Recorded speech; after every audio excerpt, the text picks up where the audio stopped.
Jadi selain jalan yang lurus, cuma kemiringannya itu lebih dari 90% ya. Sampai kemudian lorong-lorong yang cukup rahasia dan sulit. Kita berapa Pak yang tercatat? Itu mau kan sekitar kenceng ya. Tanggul mau kan kenceng macam atau ke atas gitu. Oh, ada ceritanya semuanya.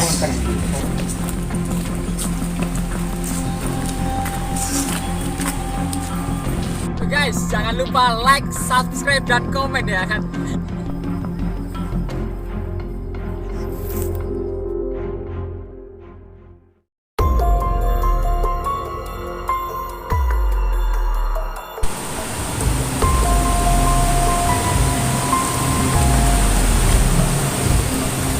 Saat ini kita menikmati sebuah panorama alam dan budaya, sebuah desa yang terletak di negeri atas awan, atau tepatnya adalah negeri di atas kayangan ya. Karena selalu terselimuti oleh kabut atau kabut putih atau awan ya. Coba kita telisik ya, satu persatu rumah-rumah menyuguhkan sebuah keunikan tersendiri. Rata-rata rumah-rumah terbuat dari kayu jati di sini. Bahkan secara arsitektur itu menggunakan limasan. Seperti di sini juga ada rumah limasan gitu ya, yang memanjang. Ini masih ada dan cukup banyak di sini. Mari kita telusuri coba.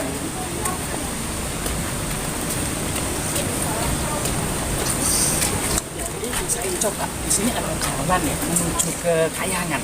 Jalannya ada tangganya. Luar biasa sekali ya keindahan desa ini.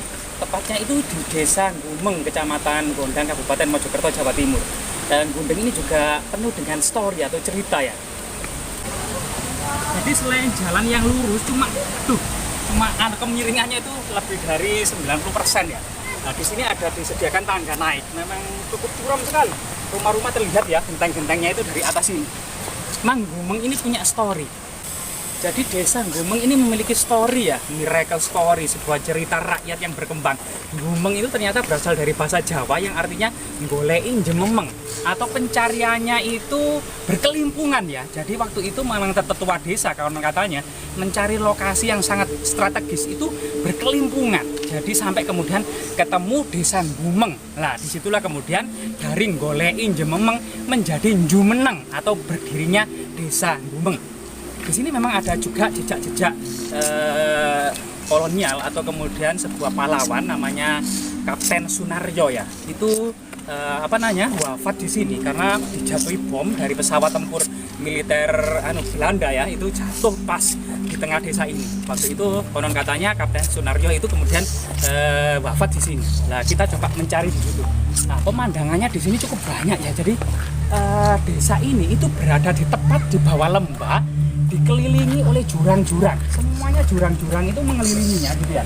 Dari utara, barat, selatan, timur, semuanya jurang. Ini tepat di atas, di bawah lembah. Jadi luar biasa sekali dan jauh dari manapun. Jauh dari manapun. Jadi sunyi, sepi, dan cukup tenang tentunya ya. Cukup tenang sekali. Ya, semoga desa ini terus sejahtera ya, terus makmur, masyarakatnya juga sehat dan sukses semuanya. Memang coba lihat jalan-jalannya itu luar biasa ya. Di sini ada tangga yang cukup ekstrim loh, jauh. Sampai kemudian di atas atap-atap rumah. Kita coba masuk dan menelusuri jalan-jalan yang sangat aneh ini ya. Luar biasa, desa di atas kayangan ini memang luar biasa sekali memang ya. Jadi kita harus ekstra hati-hati ya di sini punya ya. Nah, sampai kemudian lorong-lorong keluar. Kita menuruni tangga yang cukup curam ya, masuk lorong-lorong rumah warga. Lorong-lorong yang cukup rahasia dan sulit. Konon katanya memang tentara Belanda itu kesulitan memasuki lorong-lorong seperti ini, takut terpleset, sehingga kemudian mainnya kurang sportif ya. Jadi kemudian dibom dari pesawat terbang gitu. Konon katanya seperti itu. Jadi kita coba kemudian mencari tugu atau pas kemudian tentara Belanda atau pesawat tempur Belanda itu menjatuhkan bom tepat di tengah desa ini. Nah, kita sudah keluar dari lorong-lorong rumah warga. Nah, di sini ternyata berundak-undak ya, seperti punya berundak-undak. Kita dari atas, kemudian rumah-rumah warga yang berjajar rapi, kemudian di bawah ini cuma atap-atap dari rumah-rumah warga yang berjajar rapi pula. Nah, untuk kemudian jalan-jalan sudah dipadatkan ya dengan coring, luar biasa sekali. Di desa yang cukup unik dan elok ini ternyata memang banyak ya. Tebing-tebing itu dipadatkan dari batu. Bunga melati juga cukup banyak. Ini bunga melati putih. Ini konon katanya bunga primadona Jawa atau Majapahit pada waktu itu memang primadonanya itu bunga melati. Nah di sini itu juga kita melewati lorong-lorong yang sudah dicor ya, sampai kemudian ke Tugu Kapten Sunaryo Pak ya. Monggo Pak. Dengan Pak siapa ya? Pak Kastai. Pak Kastai, warga asli Gumeng ini Pak ya. Sejak dulu Gumeng Bapak datang. Asli beliau. Ya kita coba bertanya tentang arti dari Tugu Pahlawan ini Pak, yang ada di tengah-tengah desa Gumeng ini. Mungkin Bapak bisa cerita sedikit. Ini aslinya itu wonten peperangan ten mriki. Kan contoh ten mriki niku dengan tentara ten mriki niku. Markas Markas tentara tentara langsung di bom di kalau nonton pakai pesawat terbang Iya. dijatuhkan. Iya. Banyak korbannya Pak, para pejuang. pejuang itu. Sekitar berapa Pak yang tercatat? Niku wonten sekitar pinten ya, 40 wonten pinten mboten. Catat niku. Oh, ada datanya semuanya. Wonten nggih. Termasuk Kapten Sunaryo ya Iya, katanya. Kapten Sunaryo niku. Oh iya, terima kasih Pak ya atas Iya. informasinya ya. Mari kita coba selidiki. Ternyata para pejuang yang berkumpul di sini ini merupakan markas atau persembunyian para pejuang. Karena memang jauh dari manapun desa ini Pak ya. Dia terpencil. Ya, dia terpencil.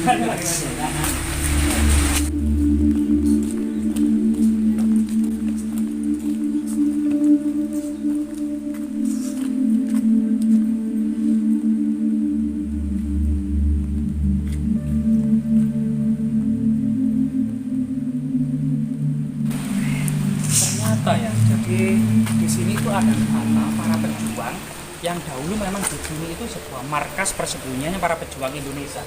Semoga kemudian para pejuang ini mendapatkan kedudukan ya yang mulia di sisi Allah SWT dan dimasukkan oleh surga. Karena mereka berjuang dengan darah jiwa raga untuk mempertahankan tanah air ini agar tetap merdeka. Nah, di sini kemudian ada tulisannya yaitu pada bulan Desember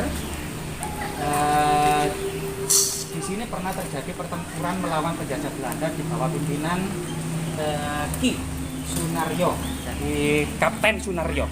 Kapten Sunaryo di sini sebuah yang memimpin sekitar 48 anak buahnya yang melawan pasukan Belanda pada masa agresi militer Belanda gitu ya. Nah, di sini kemudian Belanda itu tahu ternyata di sini persembunyiannya di dalam hutan belantara ini. Ternyata Belanda itu tahu kalau di sini ada persembunyian para pejuang. Sehingga Kapten Sunaryo bersama anak buahnya ini kemudian dijatuhi bom dari atas, dari pesawat terbang tepat di sini, sehingga saat ini menjadi tugu peluru peringatan ini. Luar biasa sekali ya, luar biasa. Desa Gumeng ini tepat berada di depan balai desa. Tadi desa Gumeng ini, Kapten Sunaryo dan kawan-kawannya sekitar 48 para pejuang ini ya, tentunya kemudian sudah selayaknya ya mendapatkan kedudukan yang tinggi di sisi Allah, termasuk kemudian dimasukkan surga, termasuk kemudian dihormati oleh kita generasi muda ini. Wajib mengingat kemudian dan menghafal Kapten Sunaryo dan teman-temannya. Ada nama-nama di situ karena mereka itu membela secara mati-matian untuk mempertahankan kemerdekaan kita. Semoga kemudian hal-hal seperti ini tetap lestari ya. Tentu kita eksplor terus bagaimana kemudian perjuangan para pejuang waktu itu. Semoga kemudian bermanfaat dan desa Gumeng khususnya ini kemudian mendapatkan perhatian lah dari pemerintah dalam hal pembangunan termasuk perekonomian masyarakat.